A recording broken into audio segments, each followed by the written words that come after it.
Hello everyone and welcome back to another video on the channel. Today I'm doing something different, but it is still BCT themed. And what I mean by that is I'm bringing a new segment to BCT, Better Creators of Tomorrow. So in this segment is going to be called Better Creators of Tomorrow Community Talks. And in this, it's not only where just I talk about a particular topic or a video or something like that, but also I have people that are a part of the BCT community or the BCT newsletter, to be more specific, that come and give their own inputs on whatever I'm talking about as well.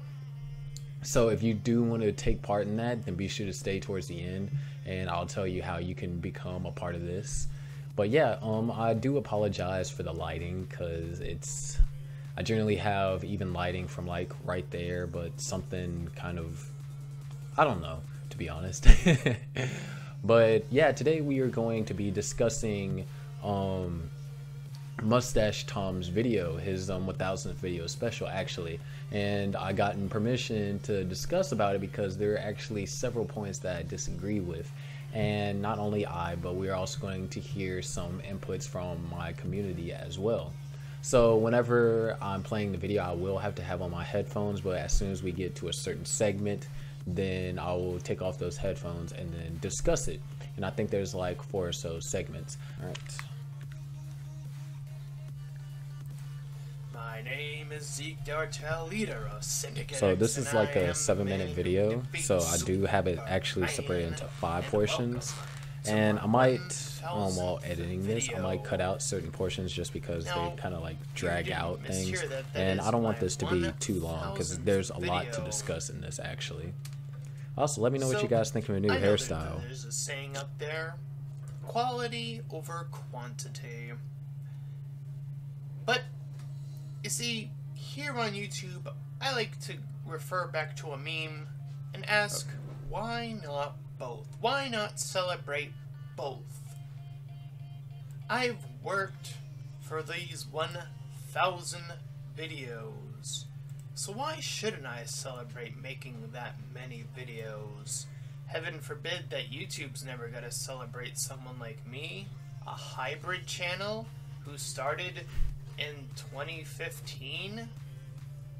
I mean, I started, according to everyone on the internet, too late, and I'm a hybrid channel. I do Let's Plays and movie reviews, which makes it harder for someone like me to get recognized here on YouTube, because those YouTube analytics don't like people like me.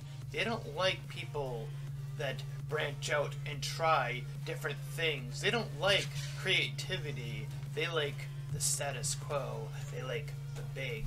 They like the repetitive. Okay, so now this first section, I have 4 things written down.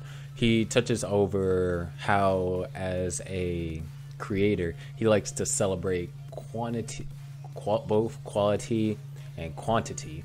And you know, I don't necessarily say you should celebrate both, but I say that you should try and find a balance between them.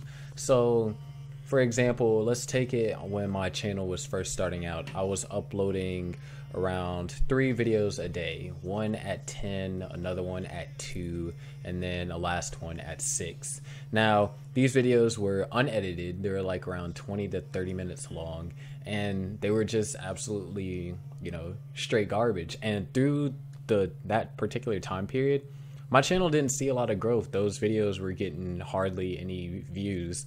Like, I got excited when one video got like 26 views.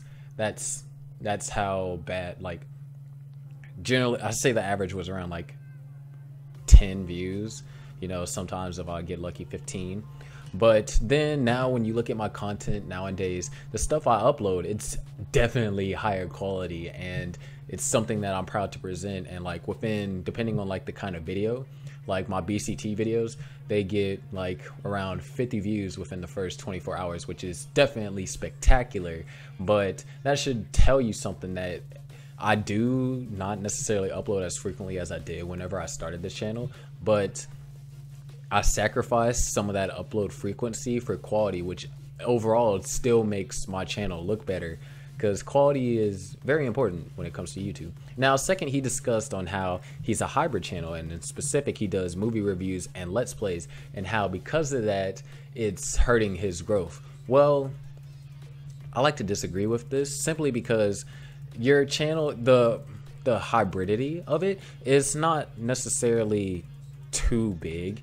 And what I mean by that is that movie reviews and Let's Plays, they are still, you know, close enough to each other on the genre of entertainment. Now, whenever I say that, you obviously, it's a double-edged sword. Maybe people come to your channel for a Let's Play so they won't watch your movie reviews, or maybe they come to your channel for your movie reviews so they won't watch your Let's Plays. However, this is still a great opportunity because you have a chance to reach two different kind of genres of audience, so you should actually be growing more. So since the two genres of content you upload are relatively close to each other. Next, you obviously said one about how nowadays I started my channel too late in 2015. This, I actually have a bunch of anecdotes. There was she was a good friend of mine. Her name is Fleshwad, or her main channel is Fleshwad, and on this channel she had started around the same time as me, and she had like 10 subscribers for like around quite a while. And eventually there was just one video that blew up. It was like drawing creepy pastas as like cutie pastas or something like that, and from that she got past 10,000 subs and is now sitting at like I think 20,000. Now keep in mind she started around the same time I started, which was 2016. Another YouTuber that I know of, her name is ITZsharky. She's another gaming channel, and she actually started her YouTube channel around the same time as me, maybe a little bit before me, and right now she has around like 30,000 subs. So it's nothing about you starting at a particular time that is starting too late, because both the examples I gave, they both started later than you, yet they have seen more success than you, and I can guarantee you that they did not like buy subs or views or anything like that. Lastly, you said how like the YouTube analytics, like the status quo, the big, and first off, that's wrong terminology. I'm guessing you are referring to the algorithm, and that's also incorrect. YouTube analytics, they tell you your statistics about your channel. They're not what decides everything that gets promoted on YouTube. Lastly, yes, the YouTube algorithm does appreciate creativity. Last week, I saw a video on my recommended feed. It was a guy playing Darude Sandstorm on a freaking potato. Tell me that's not creative enough. And that video is sitting at over 8 million views right now. So really, all this stuff that you're saying so far, it doesn't really hold any merit. So now let's go ahead and move into the second section. And I forgot to take off my headphones for this one. So, I figure it's been a hot minute since I've challenged a group here on YouTube. And what better way to celebrate 1,000 videos than to reach out to one of those big YouTubers, you know, the ones that usually say, oh, we love to help out smaller YouTubers. Who was the last person I just challenged? Matt Pat, who goes on and on and on about helping smaller YouTubers. And I said, hey, I'm right here. And you know what happened? He did nothing. Because that is the hypocrisy that lives here on YouTube. When somebody small actually reaches out and says, hey, I'm here, no one actually decides to pay attention here on YouTube. But I'm still gonna keep looking. I'm still gonna keep searching for every inch, for every crawl I could possibly make to one of those big YouTubers that claim this or say that they're willing to help. I'm gonna find that answer out there somewhere, and when I do, and when that YouTuber responds, I'm gonna guarantee everyone watching this video, YouTube will change. You heard that right. There's no mistake about it. YouTube will change forever. Okay, so there's not really, I only have 3 main topics to talk about, and one, he's like, I'm challenging big YouTubers. First off, there's no point in challenging them because 1, how are you going to reach them? 2, what on what merit can you challenge them?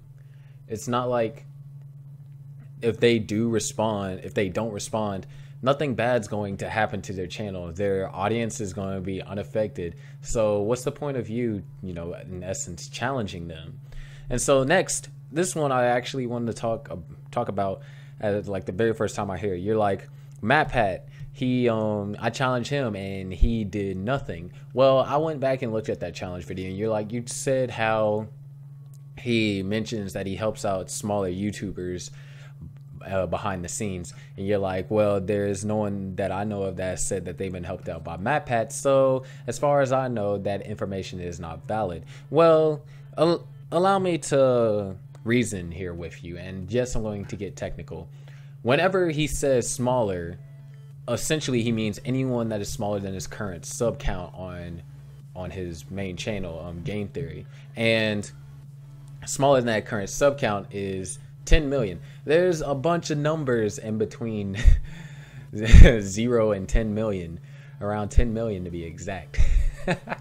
But no, in all seriousness though, he talks about how he does consulting for other YouTubers, and consulting is kind of like what I do with my channel review, except for, obviously he does it very different and he's more experienced than me, so it's valued higher. But he does consulting, and that is helping smaller YouTubers behind the scenes. Now, he's not going to respond to your challenge because he runs 3 channels and he has a bunch of other stuff going on. He runs Game Theory, Film Theory, GT Live, not to mention he probably does a bunch of other stuff as well. And so then he's not going to take time out of his busy schedule to answer the challenge of a channel that, won't even do anything. And then last, you're like, if a YouTuber does shout out some small creators, that the YouTube platform will change forever. Now, fortunately for me, I was recording this after PewDiePie's video on Sunday. And what PewDiePie did is he shouted out, I think he said 28 channels. It was either 20 or 28. Either way, that's still a huge number. And from all those 28 channels that he shouted out, did anything change around YouTube? Did the algorithm change? No, it did not. Nothing changed. So that renders that point invalid. PewDiePie is as I'm pretty sure you're well aware of, PewDiePie is the most subscribed channel here on YouTube. And so the biggest YouTuber shouting out a bunch of small YouTubers, that, according to your logic, that should permanently change YouTube forever. No change has occurred. So that point is rendered useless. So let's go ahead and get into the next section. I forgot to take off my headphones again. Group that I'm going to challenge in this video. In particular order, or no particular order, I'm going to start off with the one big almighty Takahata 101, and then I'm going to talk about Gaijin Goomba, Senile Snake, Gaijin Goomba, and Chris Zito, and Monty Glue. And if those names don't ring a bell, they should, because they're pretty big. But I'm here to challenge them. I'm here to say, hey, all 5 or 6 of you, I'm challenging all of you. Not 1, not 2, all of you. That's right. The last group I challenged, by the way, was Super Best Friends Play. And boy oh boy, were they one of the first to back down to me. So it'd be interesting to see if, well, I've seen Takahata 101 rival with the Super Best Friends in the past, so it'd be interesting to see if Takahata 101 would be willing to extend a hand where Super Best Friends Play did nothing. So we'll see what happens. Okay, now I'm going to remember to take off my headphones. Okay, so basically he says that the 5 YouTubers that he mentioned, Takahata 101, Senile Snake, Gaijin Goomba, Chris Zito, and Monty Glue, they are all YouTubers that you should recognize. And I'm actually curious, how many of you guys know all 5 of these YouTubers? I only knew one of them, and it was Gaijin Goomba, and that's because he appeared on an episode of Game Theory, I think about like a year ago, or at least the one I watched was a year ago. And in this, he says that big YouTubers like these should be recognized because I'm guessing they're all like in the millions range. Well, let's get logical here. There are 7 billion people, or well, almost 8 billion. There are around approximately 8 billion people here on this earth. Around 2 billion of them have internet. Now, the most subscribed channel on YouTube, that is a person at least, has 76 million subs as of today. And 76 million subs, I guess if we were to be extremely generous, we could round that up to 100 million. And so then 100 million is a 10th of a billion, and that's a 20th of 2 billion. And so then what are we gonna, so you're saying that the 19th 20th of that 2 billion of a population that has internet is going to know who PewDiePie is? I still have people that, like, I went to school and I was like, do you know who PewDiePie is? And they're like, no. And according to your logic, they should know him because he was pretty big, or he is still pretty big. So that kind of train of thought does not really make sense in my regard. And next, you said that you challenge super best friends play. Now, I wouldn't be just if I didn't go and, you know, take into account all the things that you said. So I went and looked at their channel. They almost have 1 million subs, and they're ran by 3 people with their own individual channels. Now, this is going to kind of like run on the same tangent that I did with MatPat. Is not only are these 3 people managing a joint channel, but they all have their own individual channels. So chances are they won't have time to respond to a person that, which and responding to them isn't going to do much. And how did you plan to reach them? Did you reach out to them on Twitter or any kind of social media? Did you send them an email? And it's just, making a video like this isn't enough. They're not gonna, I wouldn't, if I were, say, a bigger YouTuber, I wouldn't just go and type ITZsharky challenges, because even if I typed in that, chances are most of my videos are going to be the ones to pop up, because I have tags like with like challenge mode and stuff like that.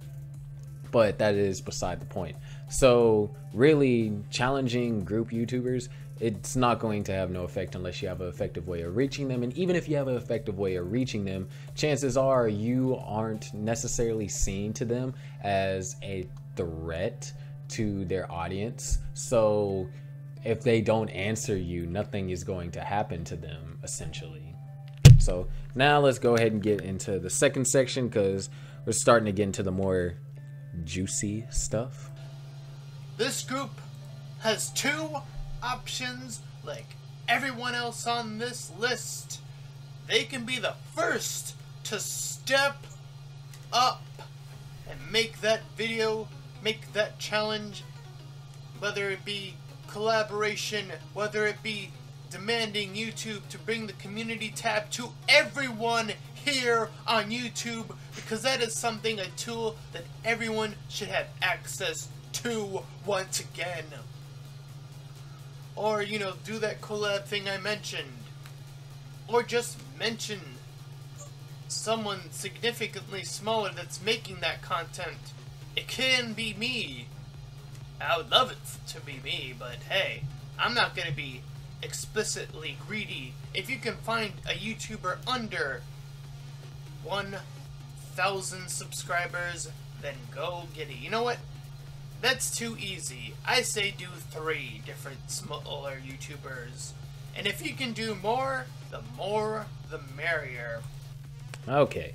Now, this is we're getting into the more interesting discussion, more heavy stuff. So he's like, you have 2 options, which inherently everyone does have 2 options. And he's like, you can be the first to step up, or, and obviously second option be the first, another one to step down. Well, you can be the first to step up and, you know, make that reach, you know, collab with these smaller YouTubers, shout them out and everything. And although I guess you'd get some praise from you being like, well, they actually did what I told them to do, in essence, what does this do for them? if they do step up and they do start shouting out these 1 or 3 channels, then they're going to start to have multiple channels be like, hey, can I get a shout out? Can I get a shout out? And that's just a bunch of mess that no big creator would like to get into. And then next, although I guess on this one I can sort of agree with you, the community tab he said that the community tab should be given back to everyone. Well, when everyone had the old edition of the community tab, it wasn't really used for much, and there's like this new edition of the community tab is different. It's like posting, but realistically it's never going to happen, and that's because the community tab is seen as a reward for those that actually have an established audience or an established and growing audience. And so then for everyone to have the community tab, that's pointless. Why would I want to see, you know, maybe some posts from on my subscription feed, a post from like a person that has 10 subscribers? Yeah, maybe I enjoy their content, but you know, I don't want to see them, you know, post everything. Most of the people that I'm subscribed to that have community tabs, they, you know, just post like important information or things that they find cool. And I'm not saying that anyone under a smaller margin can't do that, but that's generally what they're used for. And so then next you're like, they should collab or shout out. Now collaborations, obviously, yeah, they're cool. I'd love to collaborate with certain big YouTuber names. I'd love to, but the chances are at my current state, it's not going to happen, and I'm perfectly fine with that. But you know, obviously there's the option for shouting out, and I mentioned earlier in this video how PewDiePie, he shouted out 20 to 28 people in his video on this past Sunday, and still, you know, the way that he shouted them out, it was like he explained their channel a little bit, and he's like, these are people that I watch, that I enjoy, so maybe you guys can check them out and see if you enjoy them. So it's very wholesome. So now we're getting into final section. So here we go.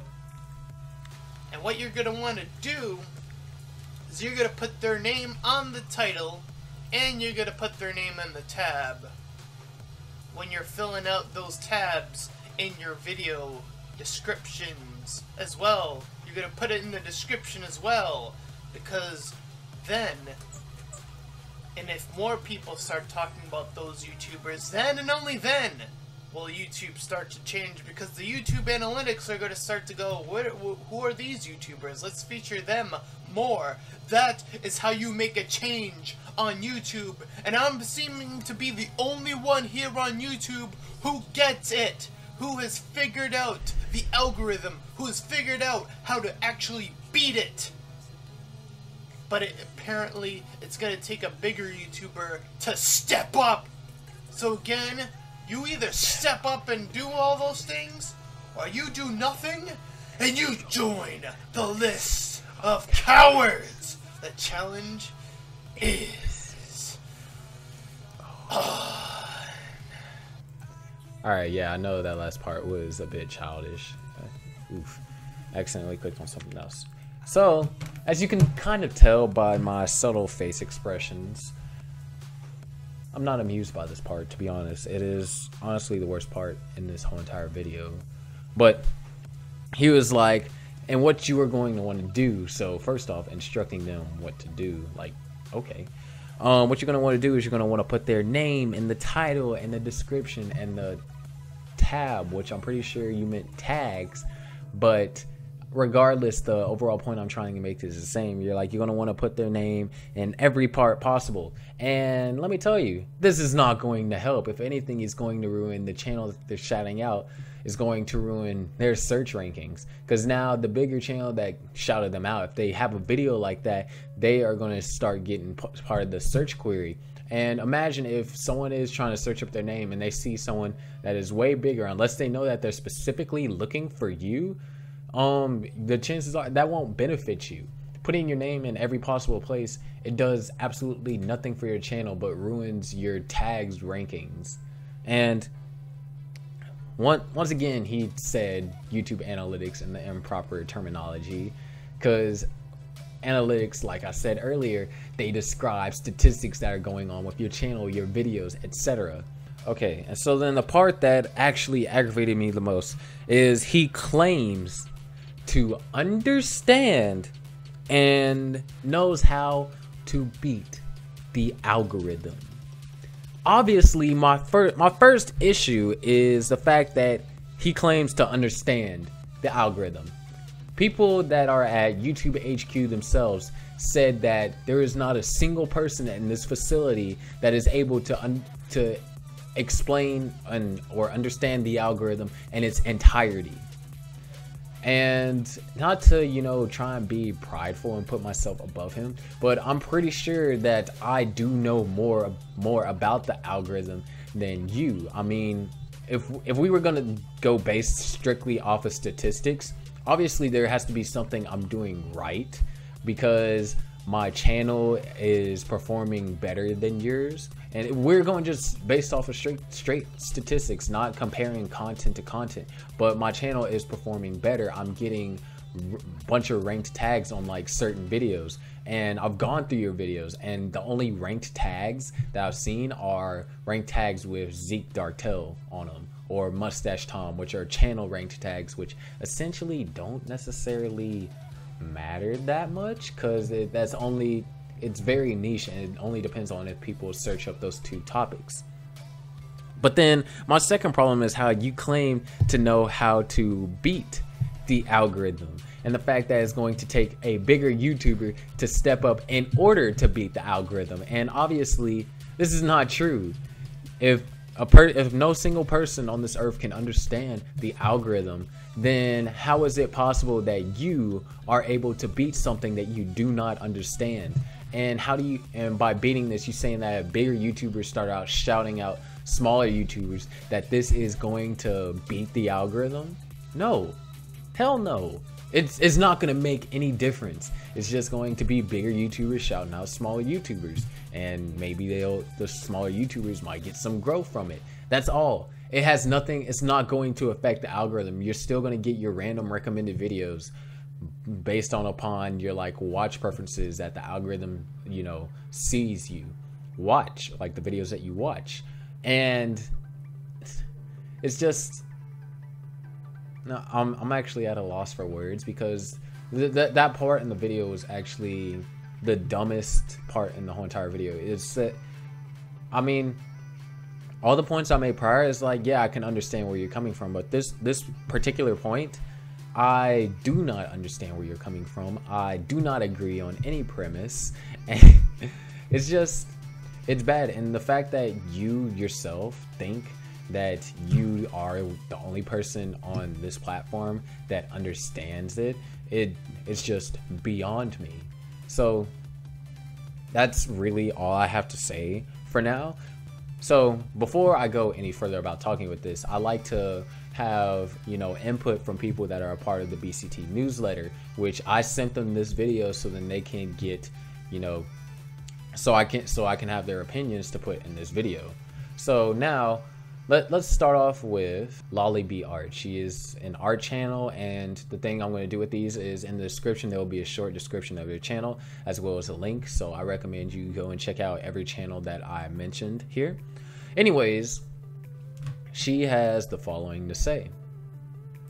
First off, I like to say I'm a very new YouTuber, and there are many things about YouTube's analytics and its algorithms that I just don't understand. That being said, these are my thoughts on the video.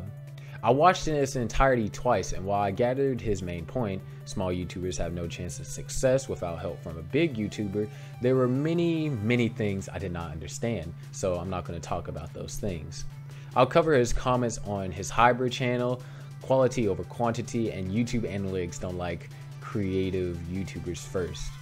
I believe his channel being a hybrid has nothing to do with his sub or watch count. As gaming and moving reviews go hand in hand in entertainment, I don't feel that it's to blame, which brings me to his second comment. His camera and audio quality aren't the best, which can be a turnoff, as well as few other things that most certainly could be blamed for his low counts.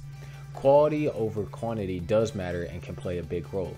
Also, I personally don't agree that YouTube analytics dislike creativity. Random videos of cats being scared by cucumbers would not go viral if that was the case. As I said, I'm not an expert, but my understanding of it is that it's all in things like tags, viewer counts within the first hours of uploading, and keywords that make videos recognizable to the algorithm. Finally, I'll end this with my disagreement on the point of his video. Small YouTubers have to work hard to grow before seeing any results. While there are things that can be done to speed the process along a little, like posting about your videos on multiple platforms, using relevant tags, shooting for the best quality that you can, etc., it doesn't happen overnight. It might not even happen over a year. But if someone's willing to plug away at that goal little by little with diligence and not be discouraged by how hard it is, they can only go up. And they can do that without the help of big YouTubers. So those were my thoughts. Mustached Tom, if you watch this, I sincerely wish you the best and hope you find something I said helpful. All the best, Lolly.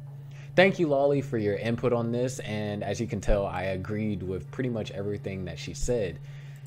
Now we're gonna go to our next comment, who comes from Jenna Gets Creative. Now I'm pretty sure you guys heard her a lot on my BCT videos, and that's because she is very active in the community, and I thank her for all that she does. So let's go ahead and get to her response. I honestly had to watch that video twice to make sure I got what he was talking about, but I think I'm prepared to comment now. First, he opens up with a quality over quantity argument, saying, why not celebrate both? Absolutely celebrate both if you have the quality. This channel has put out 1,000 videos in 3 years, which works out roughly to a video a day. That's an impressive hustle. That said, this channel also only has 122 subscribers at the time she viewed the video and at the time I'm making this video, which tells me either his videos are enticing viewers to subscribe, which would reflect a quality issue, or he hasn't put in any effort into promoting his channel, which would be a time management issue. So yes, commendable work for putting out so many videos in that amount of time, but quality alone does not and clearly has not helped his numbers. He is challenging big name channels to shout out very small channels. I like this idea, and I do wish it would happen more often. What I don't like about his idea is how it should be done. Putting the smallest channel's name into every part of the video's back end that accepts text will not help the smaller channel. All it will do is teach the algorithm to direct traffic from searches pertaining to the smaller channel to the video about the channel by the larger channel instead. What would be better, and what I've seen some big channels do in the past, is for the person presenting to the camera to talk about the channel as they're shouting it out, including why they think the channel is great and why their audience would like them, and then encouraging the audience to go check them out. This sends a lot of traffic without messing up with the smaller channel's metadata game. As the example of this done right, I would direct anyone wondering to Draw with Jazz's 3 million subscribers thank you video. It happens near the end. I agree with him that the channels should have access to a community chat feature, and it's the big channels who have the connections to get the message heard. If there must be a minimum threshold for the community tab, I suggest making it available at 100 subscribers like the custom channel URL. I only disagree with the last part. I feel like maybe, yeah, 10,000 might be a bit of a quite a high number to work towards. So I would say anything around like 5,000 or like 2,500. But 100 subscribers, that's still, you know, too little, and that's like before you kind of have a little bit of an audience. So that's really the only part I disagree with her thing. So thank you, Jenna Gets Creative. Next, we actually have she made a comment on his actual video. This is from Baby El Muto. I think I said that wrong, and I'm so sorry. Anyways, here's her comment. You make a lot of bold statements and accusations, yet you don't back any of them up at all. You have 122 subscribers. How do you expect these people you challenge to actually even see this challenge? You dragged Matt Pat name through the mud. How exactly did you reach out to him? Calling every big YouTuber a coward doesn't help your case either. Most big YouTubers know that if they would have said yes to everyone who wanted to play with them, it'd be impossible to appease everyone. It's a difficult feat, and I can't blame the ones who don't for not wanting to open that can of worms, because anyone you collaborate with, essentially you become associated with. When the PewDiePie N-word thing went down, it affected other YouTubers he was affiliated with, like Jacksepticeye, and making videos like this, calling out people, doesn't put you in a very good light. If I were a big YouTuber who saw this, I wouldn't want to work with you. You're presenting yourself as very liable to start a lot of drama in the community. If you want people to listen to what you have to say, say it in a very sensible and cohesive way. This video is pretty much the exact reason why a lot of small creators don't get the spotlight. Having an online presence means you're responsible as an influencer, and you have to carry yourself as if you're talking to hundreds of thousands of people, because one day you might be. If this was seen by the masses, it would cause a huge uproar, and not in the way you wanted. With this, you're drawing a line in the sand between you and the creators you called out. Now, Zeak Dartail actually replied to this, and his reply is very questionable. So his reply to this comment was this: it would appear that being bold is the only way to get anywhere on YouTube.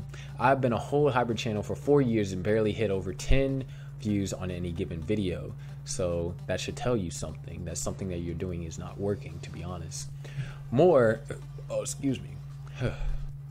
Not sure what you meant by back up what I'm saying. And 122 subs is nothing on YouTube. YouTube itself has made it very clear that if you don't have 1,000 subs, you're nothing. Also not true, but I digress.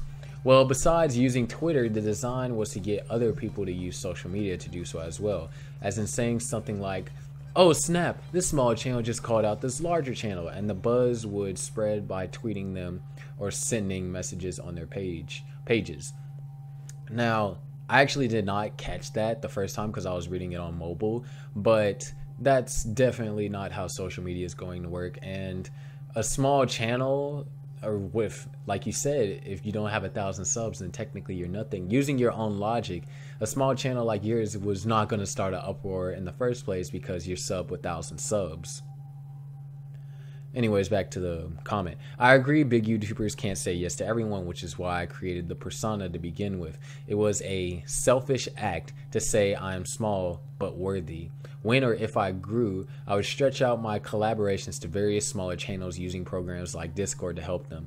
I will also keep pushing YouTube to give the community tab back to all of its content creators, so that if I can't reach everyone, more people can be appeased.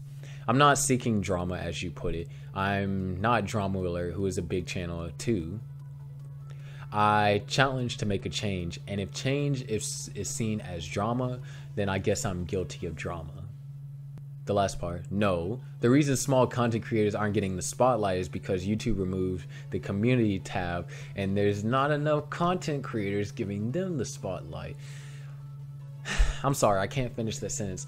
The community tab has nothing to do with smaller creators getting spotlight. The community tab affects exactly what it says, the community of your individual channel. It has nothing to do with how you rank on the search bar or anything with algorithm. It does absolutely nothing. I used to give out smaller channels. They objectively get less views because the YouTube algorithm currently only supports big channels. Also a lie. Which is the other reason I call out those channels. I carry myself to be Mustached Tom, and my persona is Zeak Dartail. Nothing more, nothing less. With no expectation to grow, because I've become far too pessimistic to believe in myself. I don't want an uproar. Oh, I do want an uproar, and trust me, it will be the way I want. And I'm drawing a line because after more than a few years of failure, I have two options: insanity or suicide. I choose insanity I'm guessing that means until it breaks into something more. I draw a line in the face of anyone and everyone on this platform because there's no alternatives I can see. Now, before I go any further, I do not condone suicide, and I don't think anyone should do it. But at the same time, if you have failed for 4 years, don't you think you should be trying to do something different? I've failed just about that same amount of time. My very first channel, Super Halo Gamer 24,000, had like 16 subs, I think. Lasted a year. Gave up. My second channel, Skeptic 2400, had around like 50 something subs, maybe 42. Had it for around a year. Gave up. Third channel, I tried to run a joint channel, Angel of Life, had 22 subs. Lasted 4 months. Gave up. And then tried to start a mobile channel in conjunction with that. Lasted a day. Gave up. Then I started to have like this channel where I try and help people with math because I was really good at math. Did one thing, gave up. Those are, I think that I just listed 6 channels that I gave up all over the course of the past, like whenever I started getting interested in YouTube, all over the course of 3 years. And now I have this channel, ITZsharky, which is by far the best channel I've made. I'm proud of all the content that I put up. It gives me excited. I'm glad to make stuff on this channel. And it's because each time I did something differently until I found something that works. And even now I'm continuing to improve. So you have to look at things with an improvement mindset. Yes, you might have a really good video, but now you got to think, okay, how can I improve? How can I make videos of like nature even better?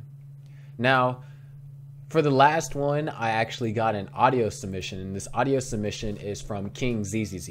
He decided to voice his opinion and actually voice it. So I'll play that. Let's get to it. First of all, quality beats quantity any day of the week, or should I say weekly over daily, because oversaturation of daily content when starting off never works. I mean, mathematically, me and many other weekly or bi-weekly creators are outperforming his 1,000 videos in subscribers and retention. Next, he says bigger creators haven't helped him upon request, but he's not asking for help. He just seems to want shoutouts and that sweet, sweet clout. His approach through videos is wrong. The people he's approaching are, well, out of league, because I'm sure they get thousands of shoutout requests every single day. I say just do some video entry contest or use DMs like I did, because it works. Finally, my guy doesn't know how the algorithm works, especially when in quotes YouTube staff have said we aren't sure completely how it works, and no one person could figure out all the factors. Thanks for a chance to voice my opinion. Now back to you, Michael. Oh, Snappy used my actual name. Oh, thank you, King ZZZ. Your voice was greatly appreciated, and actually I liked it a lot. So now this is just I'm just gonna say from me to you, Zeak. You obviously have time to improve. All the things I'm saying, all the things that this community that I have saying, it's all in order for you to realize the points at where you were wrong. And it's okay. So I'm gonna talk just a little bit before I go and conclude. Zeak, if you're still watching this video, thank you once again for allowing me to voice your opinion through a video response. Lastly, I just wanted to say that this little challenge thing that you're doing, it's not going to help your channel. If you do want to improve your channel, and you actually do want to improve, why not do, some research? I've looked at your channel. I mean, I review channels, and through looking at your channel, it has room for improvement. Like, even if I were to do just a quick channel review right now, video length pushes people away. Thumbnails kind of have the same, nothing really all too dynamic about them. And those were really basic things. Your channel about just tells the very basic. But Mustache Tom, I hope this video at least helped you out and helped you understand a little bit. If you do want to talk more about this, I am willing to make a part 2 if that's what you want, and I am willing to have you and I debate this in a Discord call if that's what you want, because I believe everyone should have the right to voice their opinions, and there's still a point to where some opinions, even though they are opinions, they are just factually incorrect. Now, before I conclude this video, I just wanted to give out a huge shout out to Lolly B Art, Jenna Gets Creative, Baby El Mutu. I'm so sorry. I don't know how to pronounce your channel name. And King ZZZ. They are all part of my BCT newsletter, and I thank them so much for contributing to this video. Like I said, there will be a short description of their channel down below, so go check them out. Lastly, if you want to be a part of another BCT community talks, be sure to go check out the Google form in the description below, and at the very end of the Google form, be sure to sign up for the BCT newsletter. In this, you'll not only get latest news and updates for all things BCT related, but you get first priority on course selections, for example my BCT channel course or BCT creator course, as well as you get first priority on who gets my channel reviews. So yeah. Anyways, thank you all so much for watching. If you actually made it past to this part, why not put hashtag MITZ? Yeah, hashtag MITZ, something random. And you putting that, if you liked this video, or you at least like the topics, then, you know, leave a like. Comment down what are your thoughts. I would absolutely be ecstatic to read comments and reply. Let's get a conversation going. This is something that it's the first time I tried something out like this, so I'm extremely excited. Next, share it with your friends. Maybe they might find this sort of thing interesting, and maybe they want something to listen to while they're eating their cereal or something. And why not check out other BCT related videos on my channel? While they might not be all discussions like this, I do have channel reviews and creator course videos to where they'll help you do little tiny things that can make you a better creator. Anyways, my name is Michael, and I'll see you all in the next video.